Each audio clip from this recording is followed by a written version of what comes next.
On this episode of the Let's Chat podcast, we are going to talk about all things self-love. I am so glad that you are joining me today. We are kicking off our first series, the self-love series. This series will be a 3-part series where we take a deeper look at self-love, confidence, and choosing you. Today, we are going to chat about self-love, what that means, and what it can look like. This topic is near and dear to my heart, as it's something that I once looked over and also misunderstood for myself. And I feel that a lot of people also forget to take the time for self-love. So, what is self-love? When you open up the good old dictionary, here's what self-love is defined as. A, an appreciation of one's own worth or virtue. B, proper regard for and attention to one's own happiness or well-being. So, simply put, self-love is recognizing and owning your own well-being and happiness. I would like to outline for you the 4 pillars of self-love and how appreciating your own value also works hand in hand with learning to care for yourself as well. The 4 pillars of self-love are self-knowledge. Self-knowledge is recognizing your own thoughts, feelings, and the actions they produce. 2, self-respect. Self-respect is recognizing your value of yourself, your personal boundaries, and how strongly you understand your personal needs and values. 3, self-trust. Self-trust is recognizing who you are, what your purpose is, and where you may want to go. And 4, self-care. Self-care is recognizing your own needs, questions, emotions, and values. So those are the 4 pillars of self-love. Let's remember: self-knowledge, self-respect, self-trust, and self-care. Now, self-care also is composed of 4 parts, and once you learn to recognize how important self-love is, you also realize how valuable self-care is. So I'd like to break down the 4 pillars of self-care as well. I learned about these 4 pillars from a really awesome personal development book that I love to read and go back to, and that is Pretty Happy by Kate Hudson. I'll link this in the show notes. But the 4 pillars of self-care are: number 1, creating an intuitive relationship with your body. What that means is you're able to recognize your body signals and actually listen to them. Number 2, eating well. What I mean by this is recognizing that there is a very real connection between what we fuel our body with and how it makes us feel. You need to be able to recognize what your body is telling you that fuels it the best and when to fuel it. Number 3, awaken your body. This means recognizing what movement celebrates your body and creates joy for you. And number 4, mindfulness. Mindfulness is being able to recognize and become in touch and in control of our thoughts and feelings. So again, 4 pillars of self-love: make an intuitive relationship with your body, eat well, awaken your body, and mindfulness. So with those thoughts in mind, I wanted to talk about a little bit for me what self-love can look like. Self-love for me is recognizing and understanding where a negative self-thought might be coming from. It's okay to have negative thoughts. Okay, I'm not saying that like having negative thoughts is bad. It's not bad, it's normal.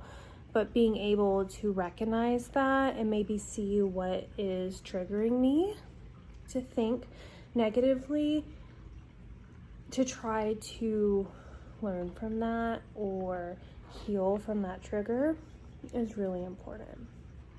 Also, trusting that my gut instinct is correct. Okay, that's self-trust.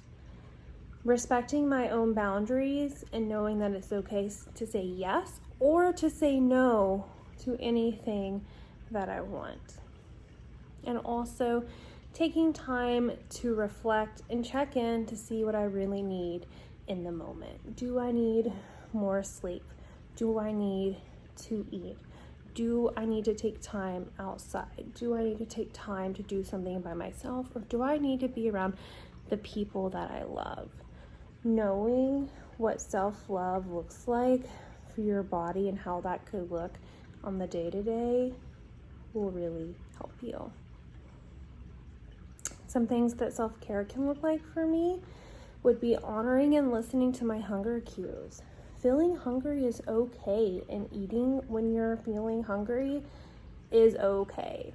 I used to ignore my hunger cues for a variety of reasons because I thought that feeling hungry like wasn't okay, and in reality that was actually damaging my love for myself and my care for myself. So that's one way that I practice self-care, is eating if my body tells me I'm hungry. Another way that I practice self-care is by resting when I feel tired. This has been so hard for me because I have this mindset that the only way that I could be successful was if I was going all the time. I would rarely ever take a break for myself. And once I started going to therapy and really diving in to me, what I need to feel loved and cared for is rest. It's okay to take a break. And if nobody has ever told you that, please know that it is okay to take a break.